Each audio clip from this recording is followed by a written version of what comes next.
You've almost certainly experienced it without ever knowing why. It's night. Your plane is descending toward the runway, the city lights glittering far below. And suddenly, the cabin goes dark. The flight attendants quietly dim the lights until the whole cabin is bathed in a dusky gloom, and you're left sitting in near darkness as the ground rushes up to meet you. Most people, if they think about it at all, assume it's about comfort, a cozy mood, helping people relax or sleep, maybe saving a little electricity. But the real reason is something else entirely, something almost nobody on board realizes. That simple act of dimming the lights is a deliberate, calculated safety procedure. It is there for one reason and one reason only. Because in the worst possible moment, those few seconds of darkness your eyes have already adjusted to could be the difference between life and death. Today we're going to unpack exactly why airlines do this, the fascinating biology of the human eye that makes it necessary, the brutal 90-second rule that governs everything about how planes are built, and the real-life emergencies where this quiet little procedure has helped save hundreds of lives. By the end, you'll never look at that dimming cabin the same way again. Let's start with the single most important fact, the one that explains everything else. Takeoff and landing are by far the most dangerous moments of any flight. Once a plane is cruising calmly at 35,000 feet, you are, statistically, about as safe as you can be. It's the beginning and the end of the journey where things go wrong. The numbers are stark. Something like a fifth of all fatal aviation accidents happen during takeoff and the initial climb, and a staggering proportion, close to half, happen during the approach and landing. Put those together, and the two brief windows when the plane is closest to the ground account for the overwhelming majority of all serious accidents. Each of these phases lasts only a few minutes, yet they hold nearly all the risk. And this is the key to the whole mystery. Airlines dim the cabin lights at precisely those moments, takeoff and landing, and almost never in the middle of a smooth cruise. The timing is not a coincidence. The lights go down exactly when the danger goes up. They are preparing you, quietly and without alarming you, for the small but real possibility that in the next few minutes you might have to get off this airplane very, very fast. So why does darkness help? To understand that, you have to understand something genuinely fascinating about your own eyes, a piece of biology most people never think about. Your eyes do not adjust to darkness instantly. Far from it. When you walk out of a brightly lit room into the dark, you are effectively blind for a while. You felt this 100 times. Stepping into a dark movie theater from a bright lobby and being unable to find a seat, fumbling helplessly while everyone around you seems already settled. Then, slowly, over several minutes, shapes begin to emerge from the gloom, and eventually, you can see surprisingly well in what first seemed like total blackness. This process is called dark adaptation, and here's the crucial part. It is slow. It can take your eyes anywhere from 5 to 10 minutes to begin functioning usefully in the dark, and a full 30 minutes or more to reach their maximum night sensitivity. There is no way to rush it. It is a chemical process happening inside your eyes, and it simply takes the time it takes. The reason for this lies in the remarkable design of the human retina, the light-sensitive surface at the back of your eye. It contains two completely different kinds of light detectors, and the distinction is the secret to this whole story. The first kind are called cones. Cones handle your daytime vision. They see fine detail and vivid color, but they need plenty of light to work. The second kind are called rods, and rods are the heroes of the dark. Rods cannot see color at all, painting the world only in shades of gray, but they are extraordinarily, almost unbelievably sensitive to light. The parts of your retina rich in rods are many thousands of times more sensitive than the center. These rods are what let you see at night. But there's a catch. Rods take far longer to power up than cones do. When you're in bright light, your rods are essentially switched off, flooded out. The moment you're plunged into darkness, your rods have to slowly build up a light-sensitive chemical before they can do their job. And that buildup is exactly the delay you feel as those long minutes of near blindness in the dark theater. Your night vision is loading, and it loads slowly. Now put those two facts together, that takeoff and landing are the most dangerous phases, and that your eyes take many minutes to adapt to darkness, and the reason for dimming the cabin snaps into sharp focus. Imagine the alternative. Picture a plane landing at night with the cabin lights blazing at full brightness. Everyone's eyes are comfortably adjusted to that bright interior, their rods switched off, their night vision completely dormant. Now imagine that something goes wrong on the runway, a hard landing, a fire, a blown tire, anything that demands an immediate evacuation. The doors burst open onto a black night. Outside there is darkness, smoke, perhaps a debris-strewn runway.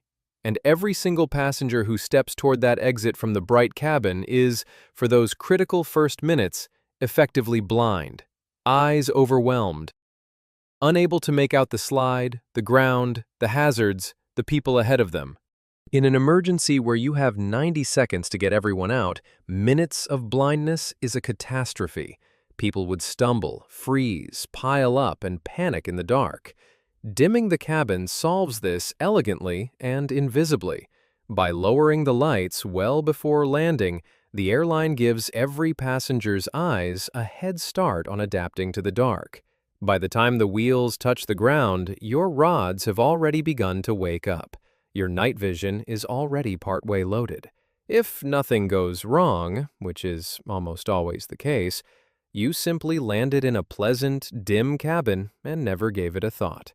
But if the unthinkable does happen and the doors fly open onto a dark and dangerous night, your eyes are ready. You can see the exit, the slide, the ground rushing up, the people around you. Those precious seconds you didn't lose to blindness are seconds that get you and everyone behind you off the aircraft alive. It is one of the most quietly brilliant safety measures in all of aviation. A life-or-death precaution disguised as a mood light, costing nothing, alarming no one, and working entirely in the background.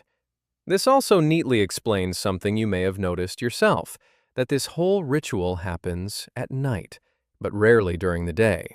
On a bright daytime flight, the cabin lights often stay up, and instead, the crew may be especially insistent that window shades go up. The reason is beautifully logical. In daylight, there is no dark night outside to adapt to. If you had to evacuate, you'd be stepping out into bright daylight, where your eyes work perfectly well with no adaptation needed. During the day, the priority flips. The open shades flood the cabin with natural light, which means that even if the aircraft completely lost electrical power, the interior would stay well lit by the sun, and everyone could still see to escape. So the underlying goal is identical in both cases: make sure people can see during an evacuation, but the method flips depending on whether it's light or dark outside. At night, you dim the cabin to match the darkness you might step into. By day, you let the sunlight in as a free, unfailing backup. And dark adaptation is only the first of several reasons hiding inside that dimming cabin. The second is just as clever. Have you ever noticed, when the cabin lights go down, how the emergency exit signs and the little lights seem to suddenly pop into vivid brightness? That's not your imagination. That's the entire point. When the cabin is flooded with bright overhead light, those illuminated exit signs and floor markings get washed out, blending into the background, hard to pick out in a hurry. Drop the cabin lighting, and instantly the exit signs glow clearly, and the path of lights leading down the aisle toward the doors becomes obvious. In a smoke-filled or chaotic cabin, being able to instantly locate the nearest exit and follow a glowing trail to it is enormously valuable. There's an extra layer of genius in how that emergency lighting is built too. Those glowing strips running along the aisle floor, the ones that trace a path toward the exits, are often made using photoluminescent material. That's a fancy way of saying they glow in the dark on their own, like the stars some people stick on a bedroom ceiling. They absorb light when the cabin is bright and then continue to glow for a long time afterward, all without needing any electricity. Why does that matter? Because in a serious accident, the plane may lose all electrical power. The overhead lights might die completely. And in that terrifying scenario, those self-glowing floor strips keep right on shining, marking the way to the exits even when every powered light in the aircraft has gone dark. It's a backup system designed for the very worst day, one that works on stored light alone. The third reason involves looking not inward, but outward, through the windows. This is also why, on many flights, the crew will ask you to raise your window shades for takeoff and landing, something you've probably been told to do without ever being given a reason. A dim cabin, combined with open shades, lets both the crew and the passengers see what's happening outside the aircraft, and that matters enormously in an emergency. If there's a fire on the left wing, or debris on one side, or the ground is closer than it should be, the crew needs to know, instantly, before deciding which doors are safe to open. There would be nothing worse than opening an exit directly into a fire. With the cabin dark and the shades up, a quick glance out the window can reveal flames, smoke, or hazards on either side, allowing the crew to direct everyone away from danger and toward the safe exits. A bright cabin, by contrast, turns every window into a mirror, reflecting the interior back at you and hiding whatever lurks outside in the night. Darkness inside means clarity outside. It's also worth understanding where this whole philosophy of obsessive evacuation planning came from, because it was not born in a laboratory. It was born from tragedy. For much of early aviation history, the dangers of fire and the chaos of escaping a damaged aircraft were learned the hard way, through accidents that revealed again and again how a survivable crash could turn deadly in the scramble to get out.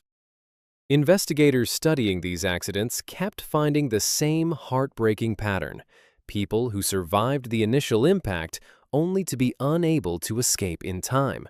They found that disorientation, blocked exits, panic, and the inability to see in smoke and darkness were killing people who could otherwise have walked away.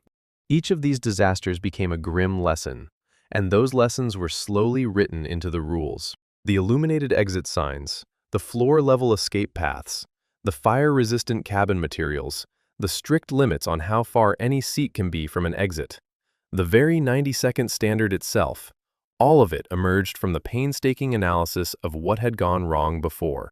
Aviation safety is often described as being written in blood, a sober reminder that the calm, routine procedures we take for granted were each purchased at a terrible price and exist so that the same price never has to be paid twice. To really appreciate why all of this is engineered so obsessively, you need to know about one number that rules the entire design of every passenger aircraft: 90 seconds. By international regulation, before any new airliner is allowed to carry passengers, the manufacturer must prove that the aircraft can be completely evacuated, every single person out, in 90 seconds or less.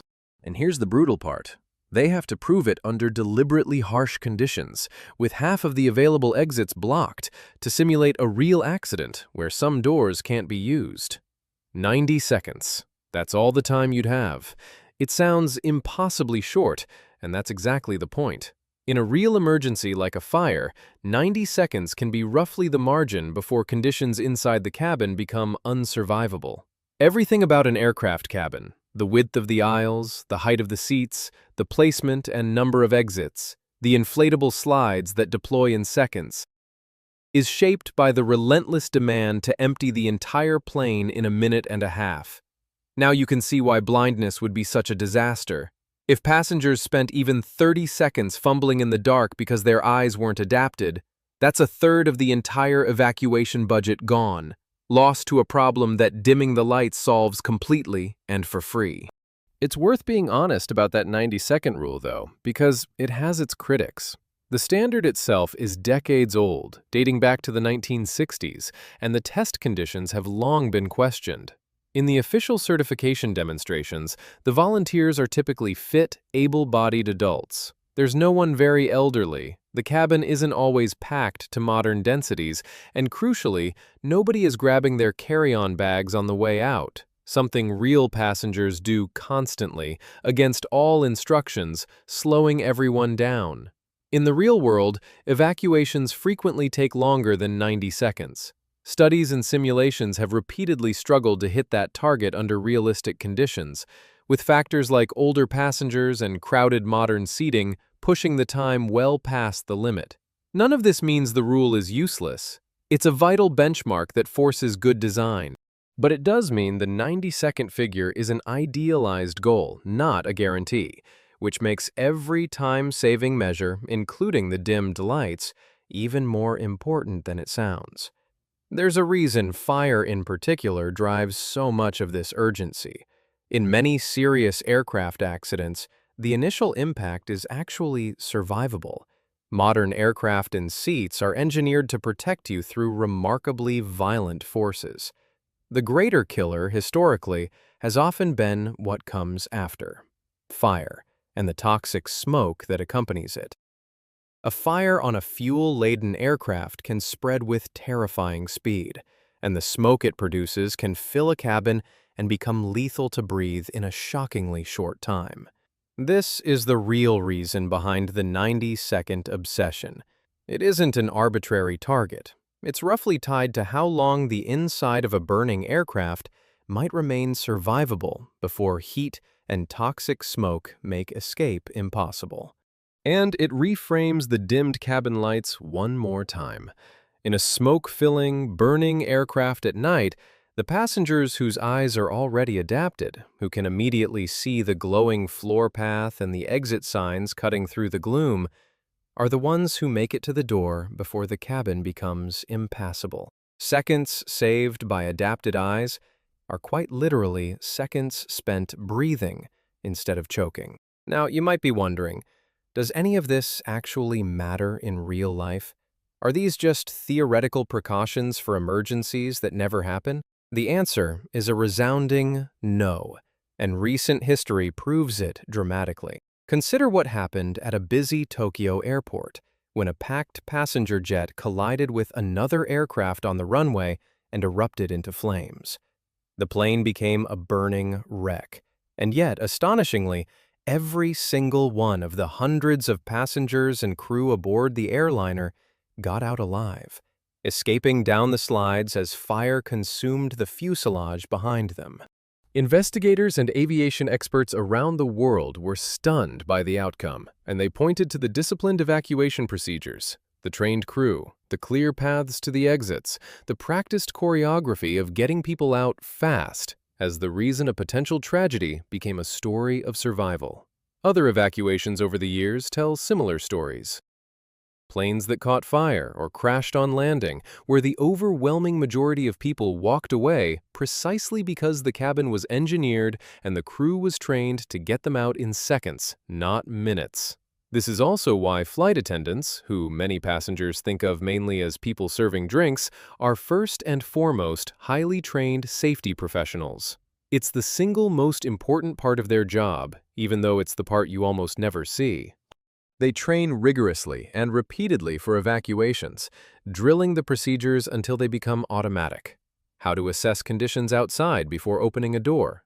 How to decide in a heartbeat whether an exit is safe or compromised. How to direct a panicking crowd firmly toward the usable exits. How to shout the commands that cut through fear and get people moving. The reason an evacuation can happen in 90 seconds at all is that the crew has practiced it hundreds of times. When you watch a calm flight attendant dim the lights and check that your seatbelt is fastened before landing, you're seeing the visible surface of a person trained to get you out of a burning aircraft in the dark in under 2 minutes. There's something quietly profound in all of this when you stop to think about it. The next time you're on a night flight and the cabin lights fade down as you begin your descent, you'll know the truth that the passengers around you don't. You'll know that this isn't about mood or comfort or saving a few cents of power. You'll know that in that moment, the airline is silently preparing your eyes for a darkness you will almost certainly never have to face, but that if you ever did, you would be ready for. It is a precaution born from tragedy, refined by science, and deployed so gently that the very people it protects rarely even notice it. And that, in the end, is the strange beauty of aviation safety. The most important things it does for you are the ones you never see, never think about, and never need, until the one time you do. So when those lights go down, you can settle back, look out at the approaching runway lights, and quietly appreciate that someone, decades ago, thought very hard about how to keep you alive in a moment that will, almost certainly, never come.